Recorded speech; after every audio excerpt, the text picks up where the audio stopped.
The Foundation Fighting Blindness presents a Stargardt Coffee Conversation, sponsored by Alkeus Pharmaceuticals.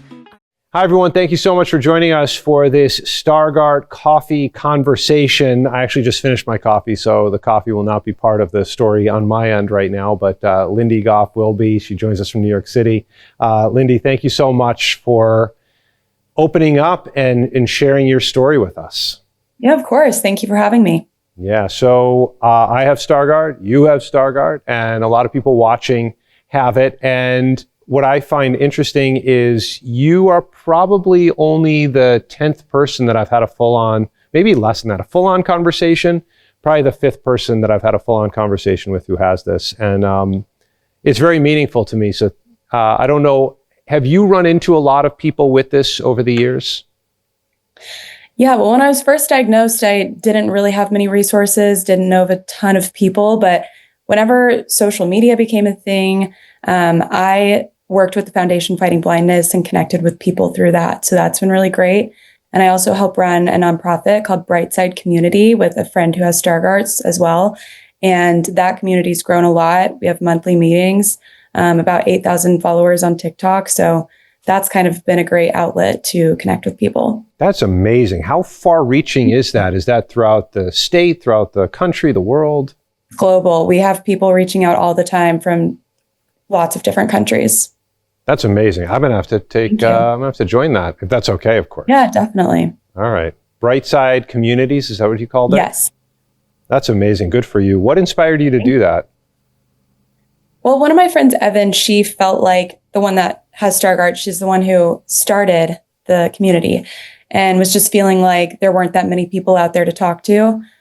So just through the power of social media, we connected with a ton of people, and we wanted a group that could be really supportive and empowering and not just spiraling into being sad. So it definitely is such an empowering group. When did you get diagnosed? How did it present, and then how did you get diagnosed? Yeah, so I was always someone who never saw super clearly. So when I got to middle school, I was about 13. I was in advanced classes and just noticed that I couldn't keep up. So I went to my mom and said, I need to go get stronger glasses and contacts. So she takes me to the doctor. I get my eyes dilated. The doctor's doing the exam and says, I can't continue this. There's something in the back of her eye that looks questionable.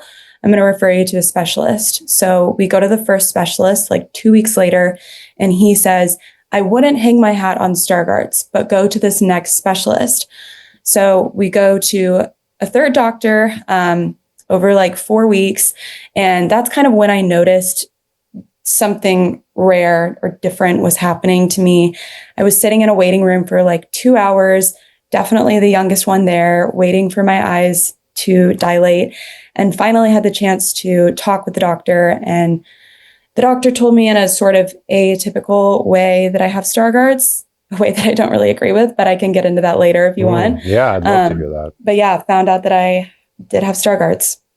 Wow, what, if you don't mind, what did he or she say? Yeah, so like I said, I was emotional, waiting, and just had no idea what to expect as a 13-year-old. And I was missing school and already struggling in classes. So just like all of those thoughts racing in my head. And I go into the doctor's office and she says, you don't have Stargardt's, but will you step outside really quick so I can talk to your parents? And I do that. And then she turns to my parents and says, she does have Stargardt disease. She just wasn't ready to hear it. And so later on, my parents had to tell me that I had it. Wow, that's, oh, that hurts.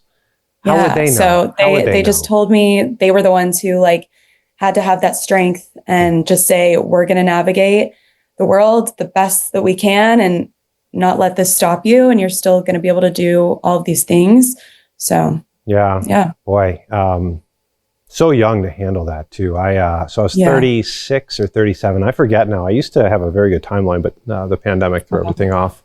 And then it's hard no matter what age. Like, it's just shocking. Yeah. And mine was like kind of a slow reveal, because I went to the optometrist because I was having trouble seeing the mouse cursor on the computer. And I remember I went to my news director at the time. I work in news, and I was like, "Do you ever have this happen? You're an older guy." And he's like, "No." I'm like, "Okay." Yeah. So I went in. I had the field vision test done where they have little dots all over, and he came in and he kind of showed me. He goes, "You missed it all, like right here on both eyes." So he's like, and he said, "Something's wrong. I don't know what it is, but something is wrong." So I sat with that until I got to an ophthalmologist. And, looking back, here's the craziest thing, is when I got the Stargardt diagnosis, there was relief because I was thinking worst case scenario cancer. Yeah, Could it be something in the brain, not even the eye? Is it in the eye? Is there cancer in the eye? Like, I didn't know. So, my son was 5 years old at the time. And, you start thinking about the worst case scenario. And so when he said Stargardt, and he quickly said, in all likelihood, because especially I got diagnosed so late, you'll keep your independence. You'll probably keep your peripheral vision. Eventually you'll lose your central, which means reading, driving, or you won't be able to see faces. And I'm like, and that's it? He's like, yeah, there'll be no pain attached to this. Isn't life-threatening. And so in a very weird way, there was relief. Because it wasn't just someone walking into the room one day and say, hey, you're going blind. It was, I had a week or so to kind of like wonder what this is. In a way, the awkward moment is like, he was like, and by the way, if you were a pilot, I'd have to take your license away right now. Like, ha, ha, ha. And I'm like, I know. Yeah. Okay. Well, I'm glad and actually, again, relief, because I didn't go into a field. I did consider, surgery. I did consider, other, being a doctor and other things. And I'm very glad that I didn't, because imagine going through medical school, having all that debt, practicing finally, and I would probably be a year or two into practice, and suddenly I wouldn't be able to do what I had trained to do. So in so many ways, I find myself lucky, but look, at the end of the day, this still sucks. Yeah, I know. It's like, it's nice that it's not a death sentence and that you can still live your life and have a good life. But I remember when I was diagnosed, my dad turning to the doctor and saying, okay, so what should we do next? What is the treatment out there? And they said, there's nothing.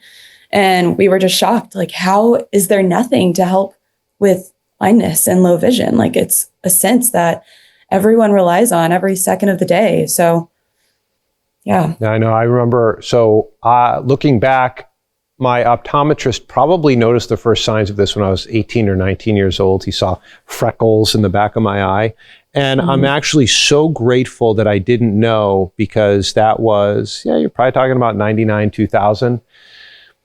I would have had to live knowing this was happening without any hope whatsoever of treatment. Yeah. I suppose the only thing is, maybe I would have worn sunglasses more.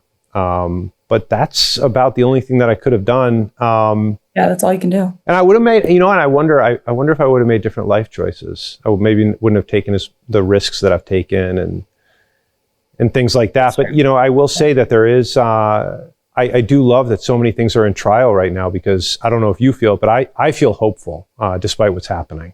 Yeah, I go so back and forth. I'm definitely in the camp of like, I want a treatment at some point. If it's 100% safe, I will take it. But yeah, I just go back and forth, because I was diagnosed 13 years ago. And so I've felt hopeful before, and then something doesn't work, and then the trials take years. But I do think technology is advancing right now way faster than it was 13 years ago too. So I go back and forth, but I have heard of some exciting things out there. Yeah, and it is nice for me. And you and I have talked about this before, how I feel guilty being a late onset, because it's like, who am I to complain? Like I had terrible eyesight, but I got glasses immediately. A similar thing in sixth grade. I was just telling my son, I was in advanced math, and then my grades started to plummet. And finally, someone was like, when do you get his eyes checked out? And I was like, 2,400. And I'm like, how did no one pick up on this prior? But we fixed it long enough for me to kind of go through school and played baseball, got married without anything. So there's like a guilt thing too. I feel bad complaining about this. Yeah. And that's actually the class I struggled in too, advanced math.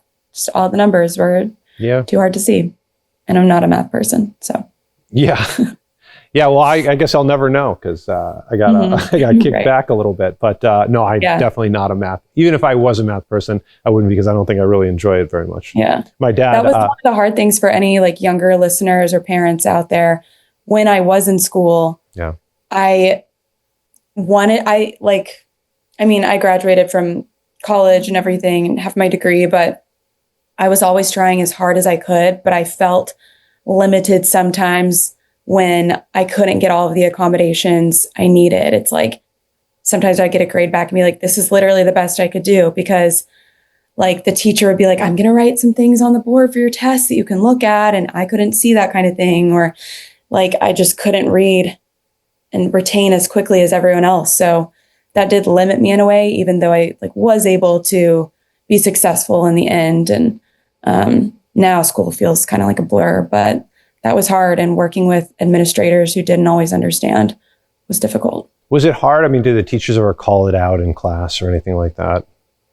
Like what you had? What did you say? Sorry. Did the teachers ever call it out in class? Like, oh, you have an eye issue, or like, well, take care of that. Yeah, kind of. There were some teachers who didn't have that awareness, I guess I'll say, like to kind of keep it under wraps. Like they would hand out everyone's quote unquote normal test and then turn to me and be like, oh, I forgot your test. Let me go get it.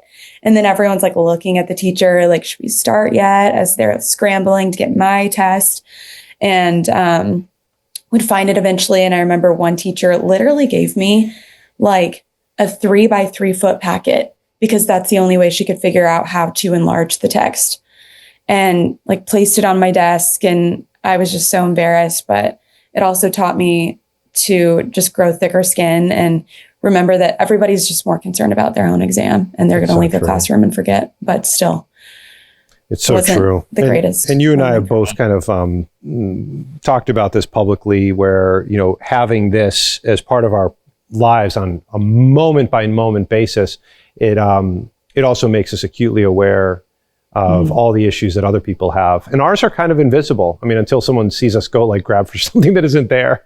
Yeah. And then it's kind of embarrassing, but you know, everybody has their thing, and I'm convinced of that.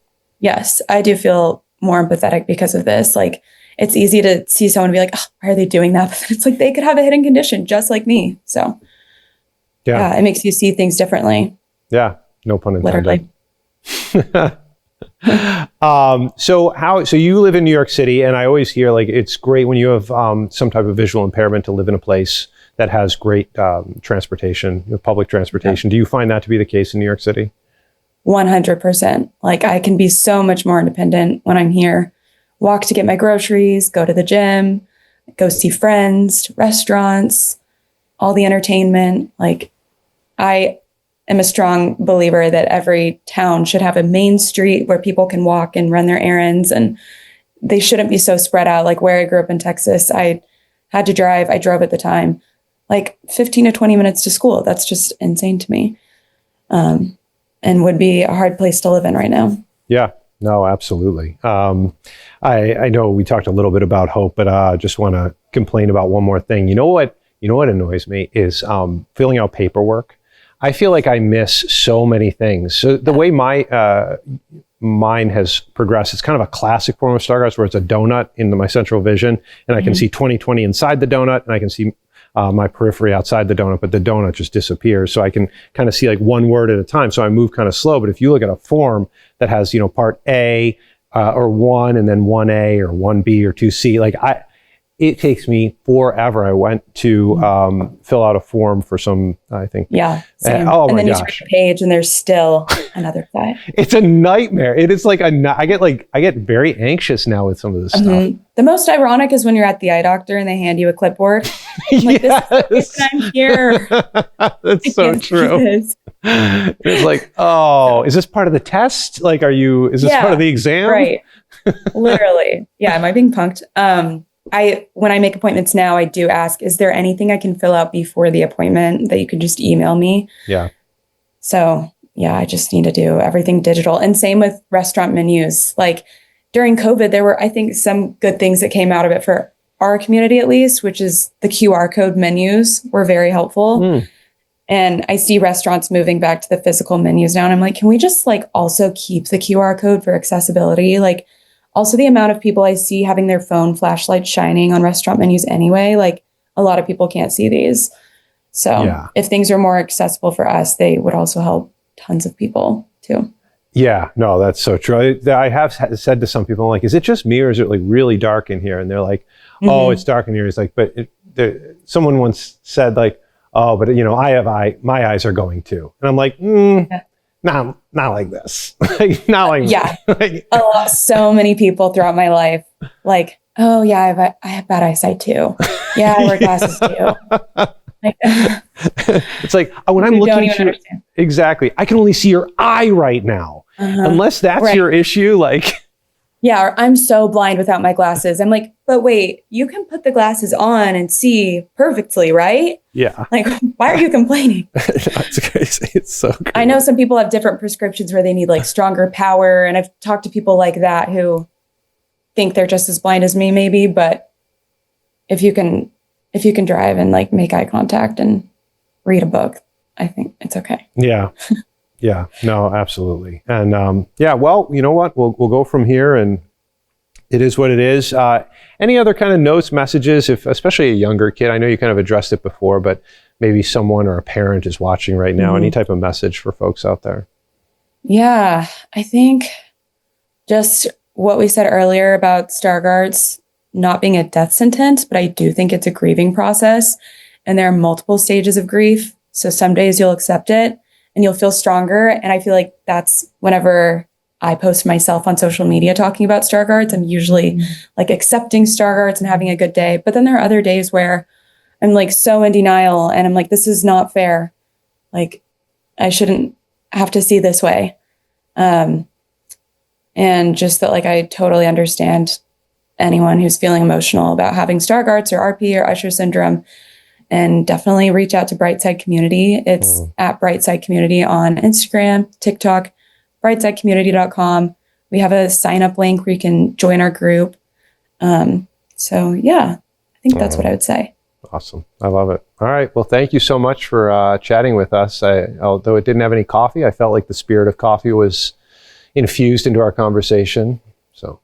Yeah, this was great. Thank you so much for having me. I appreciate it. Oh, yeah, no, and thank you to Foundation Fighting Blindness for everything they're doing and for having these conversations and encouraging them. So, Lindi, thank you so much. I hope you have a wonderful fall and get to enjoy all the wonderful fall things that are out there, especially in New York City. Thank you so much. All right. And thank you for watching. We hope you can join us for our next episode of Stargardt Coffee Conversations. Take care. Thank you for joining the Foundation Fighting Blindness for our Stargardt Coffee Conversation, sponsored by Alkeus Pharmaceuticals.